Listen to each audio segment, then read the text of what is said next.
Salut et j'espère que vous allez bien.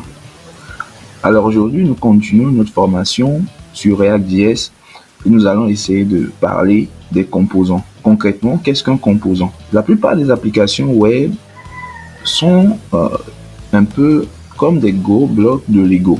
Nous allons imaginer une application web type Facebook comme étant une maison. Alors cette maison est bien grande, est bien solide, est bien fondée. Mais pourtant, cette maison n'est pas faite en un seul bloc. En effet, il y a des pierres, des matériaux, des meubles et tout un ensemble de petits éléments qui constituent cette grande maison. Alors, ces petits éléments qui constituent la maison, nous pouvons bien évidemment les rapprocher aux composants. Les composants, ce sont juste des petits éléments qu'on assemble et qui forment notre application. Alors, qu'est-ce qu'un composant concrètement en informatique, surtout en React.js puisque nous sommes sur la formation React.js?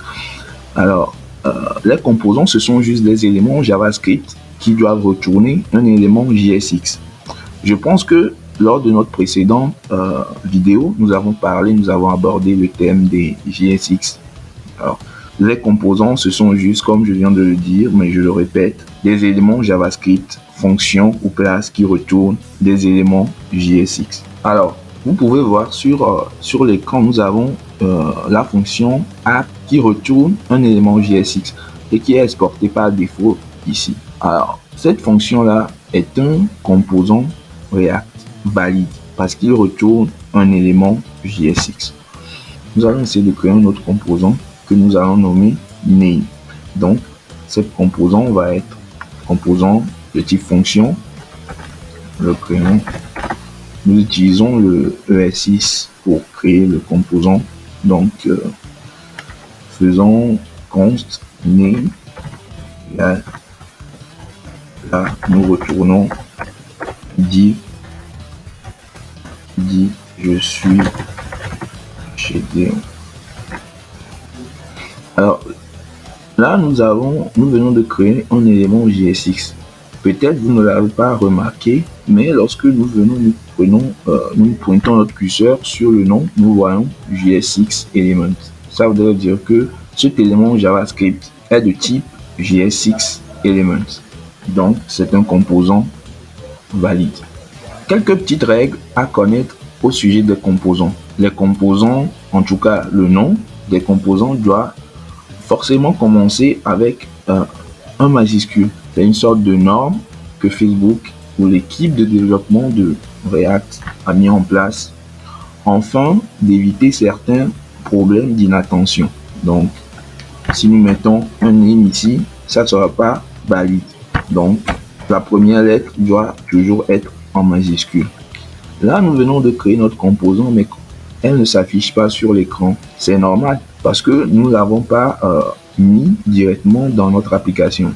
Le composant est certes créé, mais il n'y a aucune dépendance, il n'y a aucune liaison entre ce composant name que nous venons de créer et l'arborescence de notre application. Donc, comment mettre le composant name à l'intérieur de notre application? Nous savons effectivement que la fonction app est un composant de notre application.